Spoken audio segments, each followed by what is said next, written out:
Dobar dan i dobrodošli. Danas sušimo paradajz, koji je veoma koristan. Možete da ga koristite i preko zime, uz razna jela, na pice. Hajdemo mi u kuhinju našu. Treba će nam so, biber po želji, paradajz. Ja sam uzela ovaj mali, kao što vidite, vi možete čeri ili možete ovaj što je modern šljivar sada. Prvo što ćemo da uradimo je da uključimo vrelu na 90 stepeni. Pripremite jedan pleh, najbolje onaj od šporeta veliki, stavite pek papir. I znači ništa, uzmete na pola ga posečete, slažete na pleh i to je cela mudrost.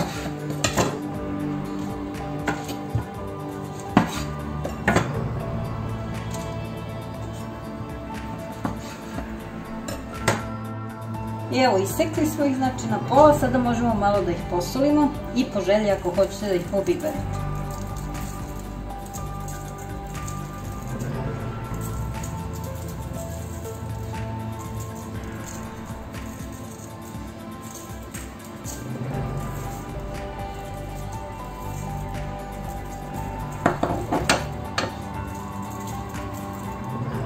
Pošto smo dobro posolili paradajz, sada možete malo da ga poiberite, ne morate mnogo, a i ne morate uopšte ako nećete, ako nije po vašem ukusu.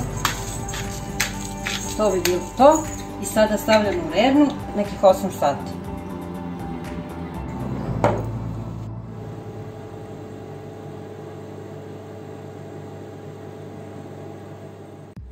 Evo, ovo je posle nekih sat i po vremena, znači još nam se paradajz suši.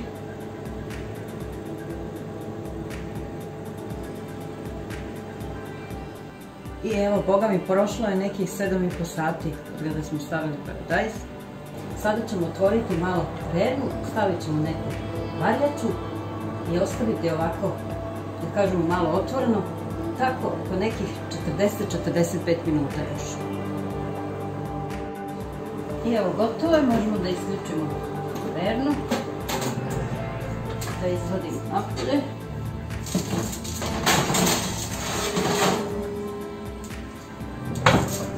I ostavit ćemo sada da nam se skroz ohladi, pa ćemo dalje da vidimo šta ćemo.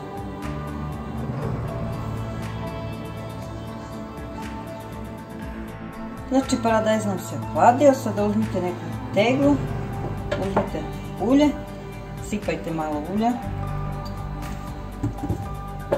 stavite paradajz unutra.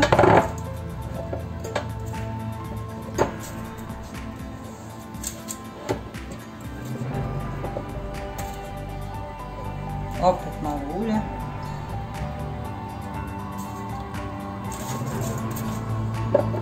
Paradajz. I tako sve dok ne potrošite.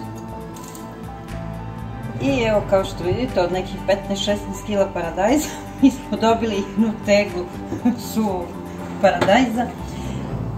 Malo šale, to bi bilo to. Znači, zatvorite u frižider i možete da konzumirate šta hoćete.